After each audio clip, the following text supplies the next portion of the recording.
Bienvenue donc dans cette première partie dans laquelle nous allons générer notre tête en 3D à partir du site Avatar SDK. Donc vous tapez Avatar SDK dans Google, vous trouverez tout de suite le site Avatar SDK.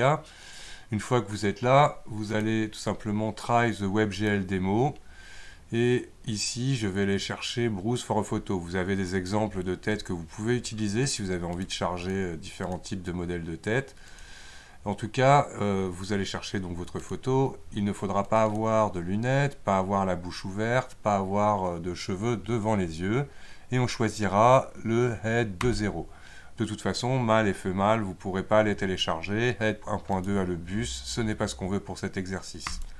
Donc à partir du moment où vous avez donc déjà tout bien choisi, vous faites Generate. Il vous demande si vous êtes d'accord avec les termes de service. Et c'est parti, on upload la photo. Le Generating the Avatar prend un peu de temps, donc on va patienter.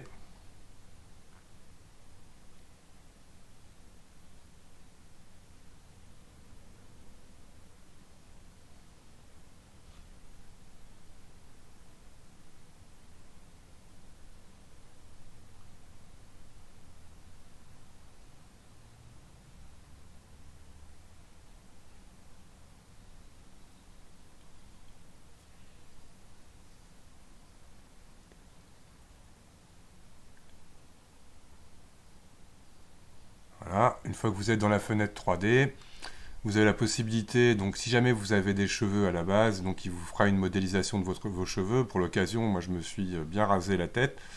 Mais vous avez ici, donc je vous déconseille bien évidemment de les prendre pour la suite, la possibilité de prendre des modèles de cheveux générés donc directement par Avatar SDK. Donc ça peut être très drôle, ça peut être bien si vous voulez justement vous voir avec une autre coiffure.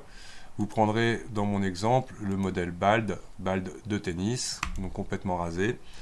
Et vous pourrez jouer aussi, donc par défaut la tête est assez arrondie étant donné qu'on part que d'une seule photo. Vous avez la possibilité soit de jouer avec Face Shape ou Jaw Shape.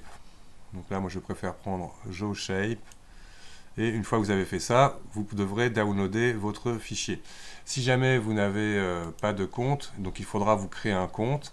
Et si vous en avez déjà un, vous pouvez déjà vous loguer en I have an account, etc., etc. Quand vous arrivez sur cette fenêtre, don't panic, ça a ouvert un nouvel onglet, donc il n'y a rien à payer. Donc vous fermez tout simplement cet onglet une fois que vous êtes logué. Il faudra activer votre mail, votre compte par votre mail. Donc prenez bien un mail valide. Et une fois que vous avez fait ça, vous faites download et ça va downloader votre modèle. Toc. Donc une fois que votre modèle est téléchargé, vous allez prendre, donc ça arrive en format fichier compressé zip. Donc vous sélectionnerez le contenu de votre zip et je le mets moi dans un dossier, toc, où il est automatiquement comme ça tous mes fichiers dedans. Vous pouvez déjà regarder normalement si vous avez une visionneuse 3D d'installer. Donc là par exemple c'est la visionneuse 3D de Microsoft qui me permet de voir tout de suite le résultat de mon modèle en 3D. On peut voir que le modèle n'est pas facettisé, etc., etc. Donc la suite sera dans Blender. D'ailleurs, avant même de faire quoi que ce soit dans Blender, je vous invite à supprimer tout ce que vous avez. Et nous allons sauvegarder notre fichier dans le dossier de 3D. Hop.